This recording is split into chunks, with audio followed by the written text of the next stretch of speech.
wet is the waterfall? I've got water running down my face, down my chest, down my... Oh.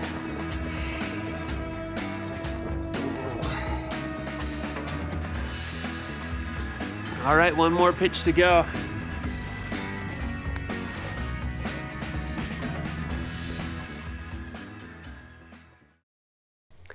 Hi, I'm Greg, and welcome to the Gear 30 YouTube channel. Above the east bench of Ogden, Utah, up the aptly named Waterfall Canyon, lies Malin's Waterfall. I've enjoyed hiking to Malin's Waterfall throughout my life, especially on warm days. But it's the cold, icy days that make this waterfall truly significant. You see, a little over 50 years ago, a different Greg on this waterfall changed mountaineering history forever.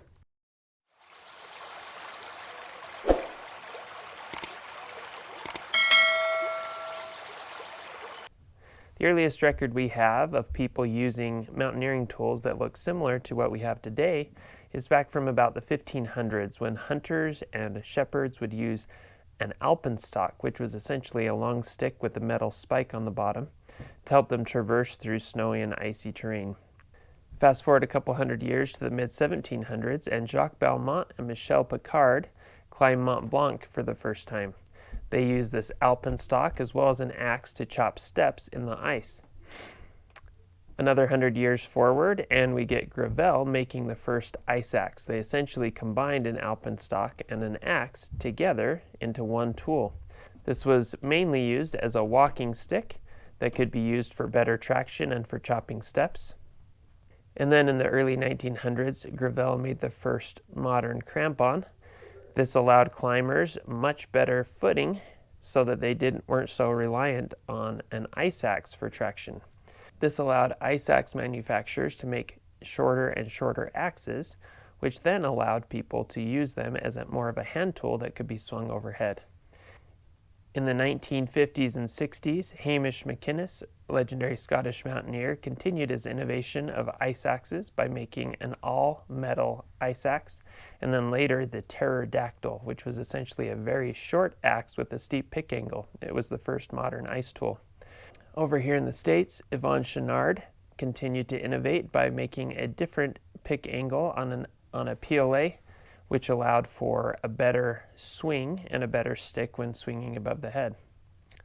All of these innovations over 500 years allowed climbers to safely climb and traverse steeper and steeper terrain. Finally, with the invention of modern ice tools and modern ice axes, it was possible to climb very steep terrain by using two ice axes or ice tools above the head in a technique that was called PLA traction. That is what is used today in modern ice climbing. In the late 1960s and early 1970s, the legendary Lowe brothers from Ogden, Utah, were doing first ascents all over, including Malin's Waterfall. In 1971, Greg Lowe climbed Malin's Waterfall for the first time. This 3-pitch WI-5 was considered the hardest ice climb in the world at the time, and one of the first climbed with this PLA traction style. So me and my friend set out this year to climb Malin's Waterfall, but the challenges we experienced were not necessarily what we were expecting. Heading up to Malin's Waterfall, hoping there's some ice to climb. Got a good crew here, Phil, myself and James back there. Always a good sign when Phil's leading the way carrying an umbrella, because it's 45 degrees and raining on us. Not 45. 42 and raining on us. There's ice. Well, we climbed it. It was awesome. Just kidding. Probably can hear the waterfall. It was I was gonna say it was a fun hike, but it was a really wet hike. We're as wet as the waterfall. Wait, yeah. That's not fun for you? I've got water running down my face, down my chest, down my bum. Just kidding. You're not kidding. And heading back down. We'll try again maybe next week. 1 week later and the waterfall still wasn't frozen, so let's fast forward 2 weeks. Heading up again. 4th or 5th time's the charm. We're at the base of the climb and the first pitch looks great. We're gonna rack up and get on this thing. Well, Phil's making quick work of this lead. Oh, look at that. Yeah. Yeah, buddy. Woo!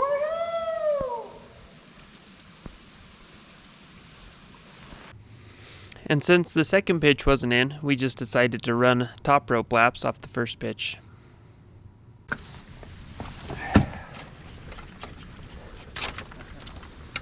Bird friends.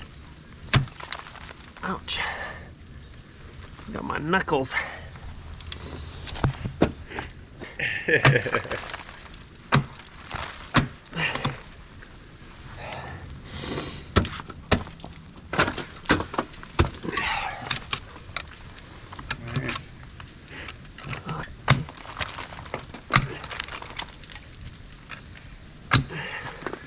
I always love swinging right by the rope.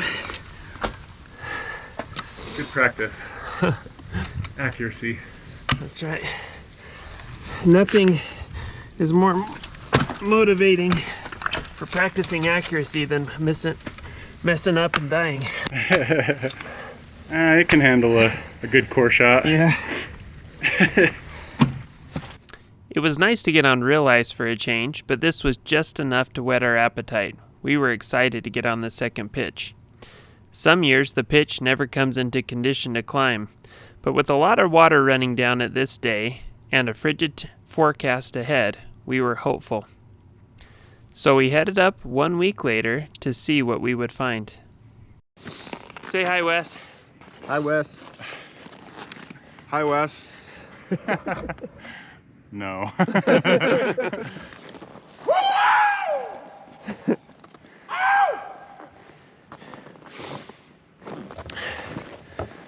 Let's see here. All right, we just got up to the base of the climb, and over the last week, the climb, oh, my light turned off. Over the last week, the climb has fattened up a ton. This first pitch is just like one big, thick sheet of ice. Can't really see the second pitch yet, but guessing by how the first pitch looks, the second pitch is in, so pretty excited. Going. Says start recording. Yep. Okay, you good? Lost and red, I got you. Okay. Lost and launch. Your mount looks good. All right, climbing. Climb bone. We split into two teams to climb the first pitch. Phil and I took the left side, and Wes and James took the right side. Stay over here. Oh. Nice work, Wes.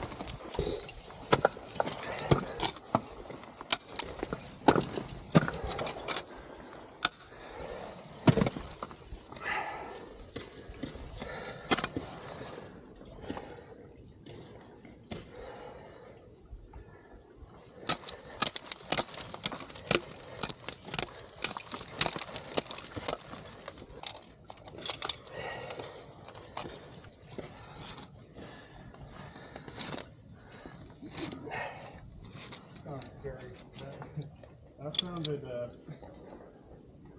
dangerous. Yeah, dude. What happened? It was a very juicy sounding fart. I thought you were talking like big chunk of ice came off or something, but you guys are talking about much more serious matters. Yeah, dude. Gosh, this ice is like... Propping yourself on belays. A new level of skill.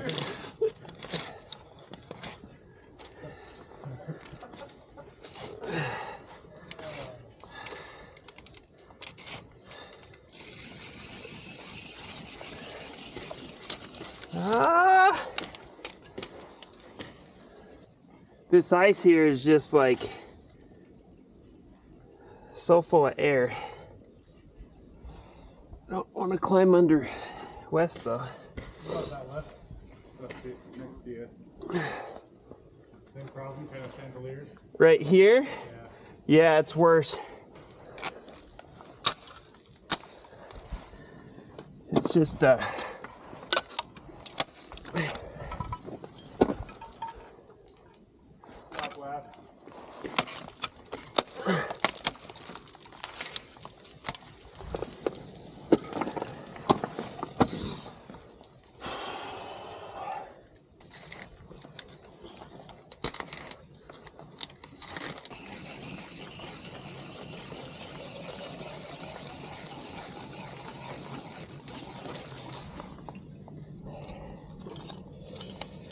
like super awesome.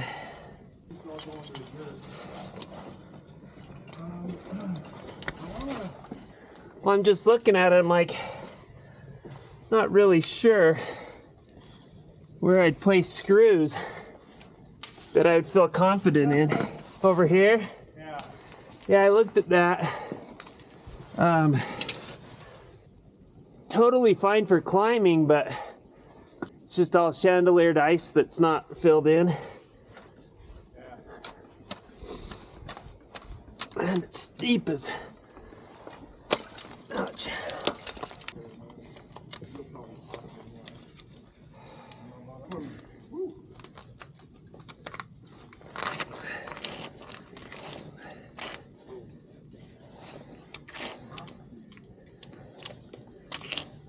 While editing the video after the fact, I couldn't help but feel a little bit left out on a very funny conversation with Phil and James. You do not fart. If you want to fart, you gotta go sit on the toilet. You cannot, just don't.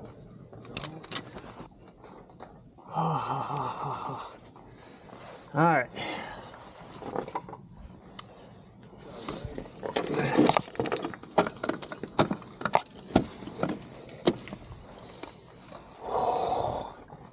How you doing? Cold? Hands are cold.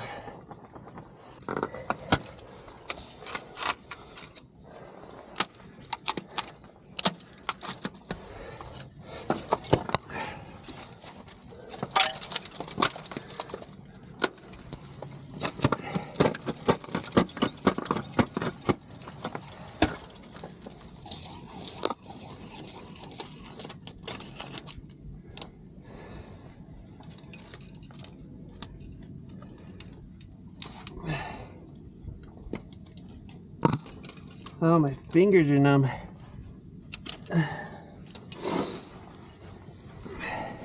So at this point in the climb, my hands feel like blocks of wood. It's pretty hard to manipulate the rope and the ice screws.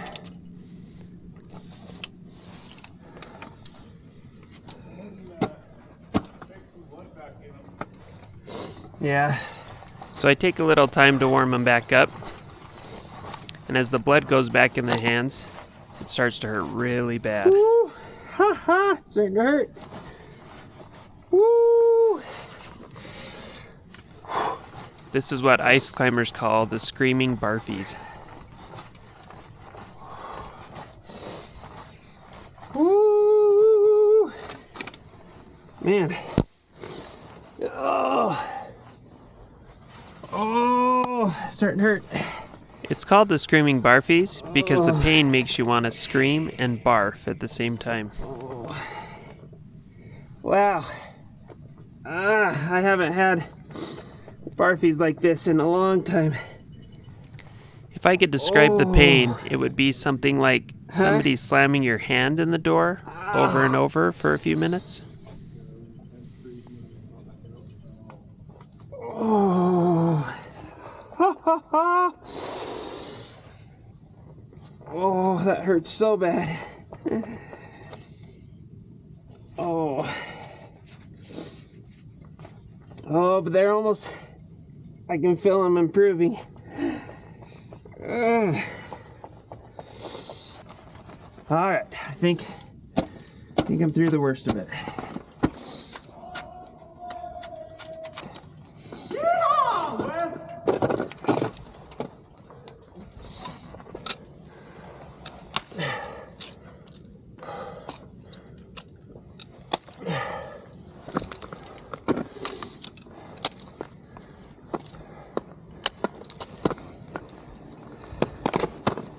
How'd you feel? I'm good. Partway through, I got screaming barfies really bad. And once those were gone, I felt great, but... Yeah. Sounds ridiculous. Honestly, I wasn't thinking when I got here, my hands, like, I couldn't hardly feel them to, like, do anything, so I was just, like, trying my best to make sure I was clicked in. Yeah. Yeah, I felt like the screaming barfies were about to hit me pretty bad. But I wanted to take a moment here to acknowledge James at the top of the first pitch. Unfortunately, James had to head down and head into work. But when he got down, he snapped these awesome photos.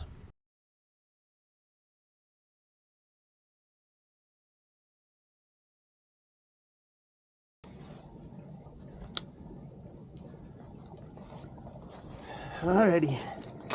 Yeah, boy. Oh, climbing.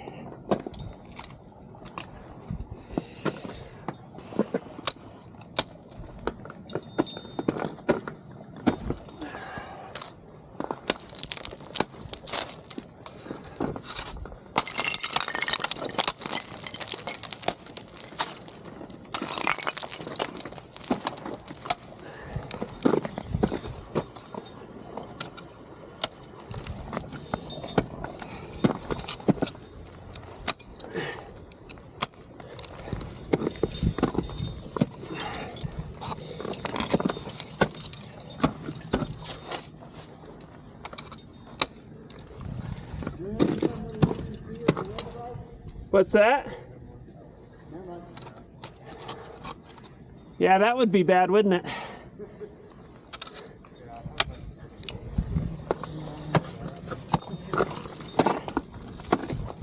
That doesn't look too bad, actually. I think it'll go. This was a cool section of the climb because it had a great view of Ogden down below.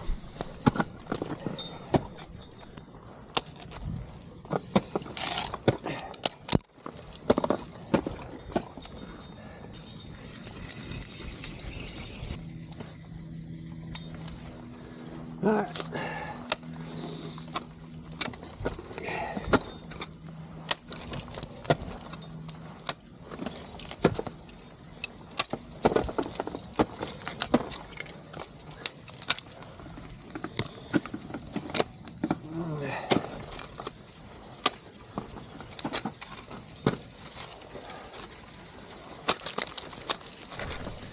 This second pitch is relatively low angle up until the final pillar, which is about 40 feet of vertical ice. Unfortunately, at this point, my camera battery died. But Phil was able to snap this cool photo of Wes on the pillar as he followed me up to the belay. And this is my view looking down from the second belay.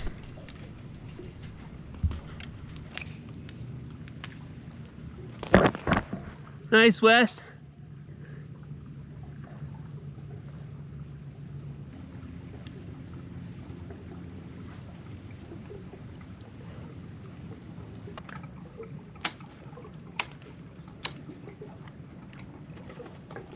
Nice work, Greg. Thanks. How the hell you led that? I definitely felt the adventure on that one. Woo! How was it? Yeah.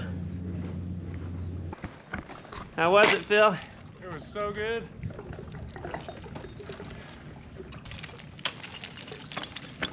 The coloring is a lot of fun.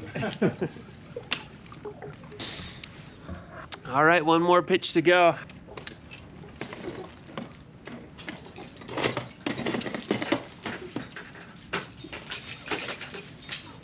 There's Cassines. What are they? Yeah, the Cassines, the extremes.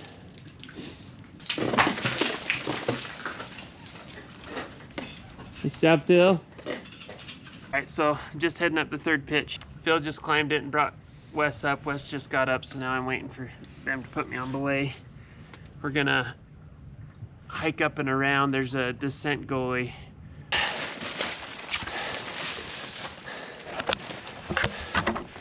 Well, our descent route is up.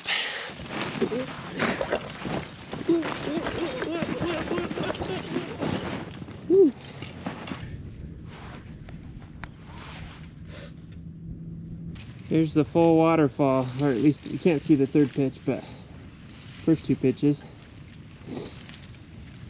And our descent route.